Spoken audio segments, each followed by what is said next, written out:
A tough economy has a lot of Americans looking to make ends meet by taking out a reverse mortgage.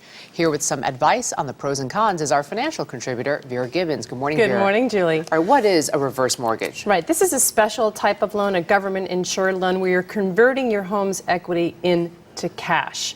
So unlike a traditional mortgage where you're making payments to the lender's making payments to you. The size of the payments depends on how much equity you've got in the home, the value of your home, the age at the time of the application.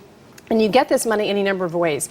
A lump sum, monthly installments, a line of credit, or a combination of these methods. And there's no repayment until you actually sell the home, move out of the home, or die.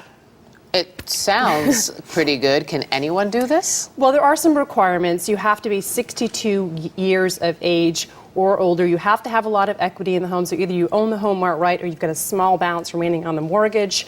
So there are a few things to think about if you're considering this. All right, let's talk about the pros and cons of this, starting with the pros. Who is this good for? Why is it good? Well, the reason so many people are doing it, quite honestly, is because they need the cash. They've lost a lot of money in the stock market. Their accounts have been wiped out.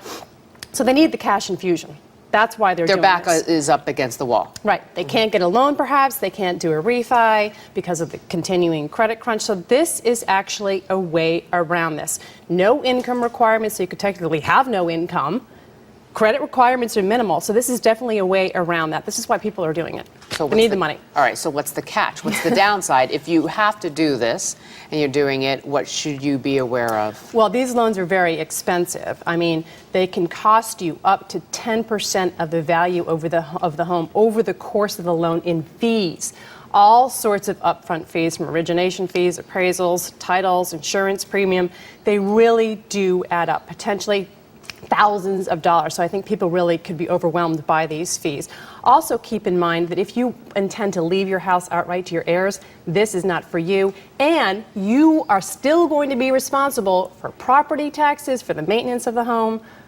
Something to think about. Does this mean if you wanted to leave your home to your heirs, if you do this, you simply cannot? Well, they would actually have to pick up the tab.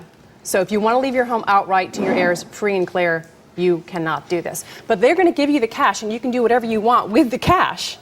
Go and fund your retirement if you want. Right. So that's one of the main draws, is people just need the cash infusion. But what about alternatives? Why not just sell the house or rent out the house and get income that way? That's a very good point. I mean, this, Julie, is a loan of last resort. People have exhausted those options. They can't rent the house. They can't sell the house. They can't downsize.